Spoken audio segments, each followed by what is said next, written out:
Maxay salaada uga khayr badan tahay hurdada? Sababtoo ah hurdadu waxay jawaab u tahay baaq nafta ka yimaada, balse salaadu waxay jawaab u tahay baaq ruuxda ka yimaada. Salaada ayaa ka khayr badan hurdada maxaa yeelay hurdadu waa dhimasho, salaaduna waa nolol. Salaada ayaa ka khayr badan hurdada sababtoo ah hurdada waa raaxada jirka, salaaduna waa raaxada ruuxda. Salaada ayaa ka khayr badan hurdada sababtoo ah muslimka iyo gaalka way wadaagaan hurdada, balse salaada ma tukado ilaa mid mu'min ah mooye.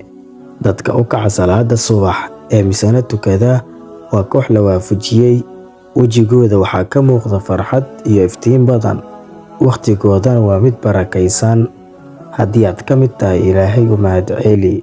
Haddii aanad ka mid ahaynna, Ilaahay weydiiso inuu kaa mid dhigo.